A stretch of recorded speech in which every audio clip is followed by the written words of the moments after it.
Hey, I have a great friend who has always been there with me through thick and thin.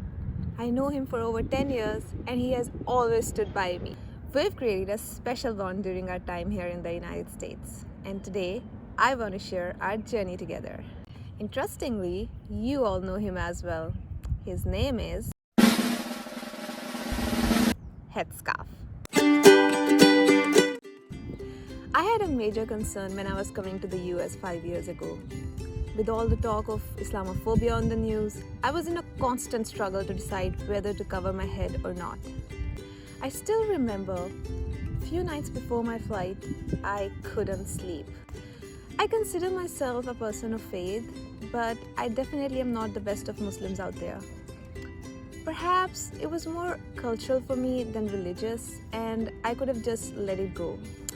In fact, I came close in doing so. But then I thought that I wouldn't be comfortable without it. I've been covering my head with scarf or dupatta for as long as I remember, and it has become a part of my identity. Therefore, I preferred comfort over succumbing to my fears.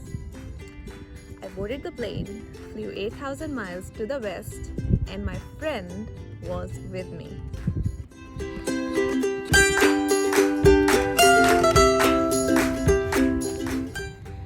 In the US for a good number of years now, and naturally I've had hundreds of experiences that shaped my perspective. Initially, most of them fed to my already developed social ideas.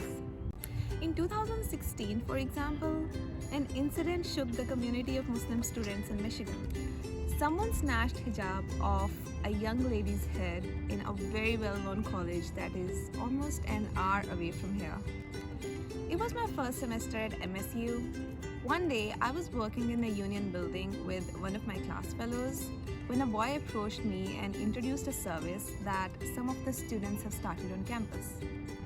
He said that if you feel scared walking to some place because of your identity, you can give us a call and one of our volunteers will walk with you wherever or whenever you want to go.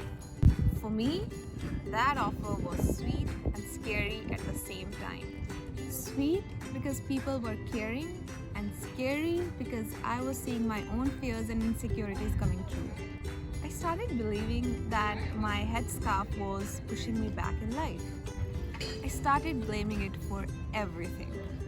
If secretaries are ignoring me, if my class fellows are not helping me, if my professors are not giving me good grades, it's all because I cover my head.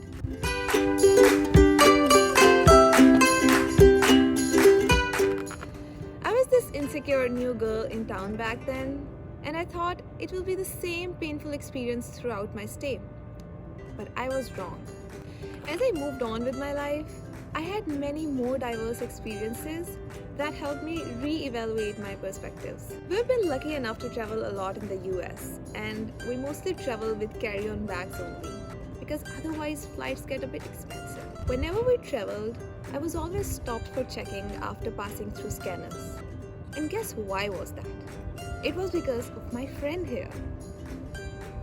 This is what I believed and used to tell everyone, but I was wrong. In 2018, I got a chance to travel with one of my American class fellows for a conference. When we were placing our baggage on the trays for checking, she opened her bags and pulled out a couple of transparent plastic pouches. One with the wet stuff like shampoo and conditioner, and in another one she had food items. She placed everything in separate bins, and she even opened her bag completely so that officers can see whatever is inside. I, on the other hand, just took my laptop out and placed my bag as it was. And I think you can guess what happened. I was made to wait and my bag was thoroughly checked, but my friend's bag wasn't. Now I saw what happened, but I still had my doubts. So I experimented next time. I bought a couple of transparent plastic bags and used them as my friend did. And it worked. My bag wasn't checked. I did it again and again, and it worked every single time. I was so wrong all those years judging the integrity of security personnel. My bias had blinded my ability to reason.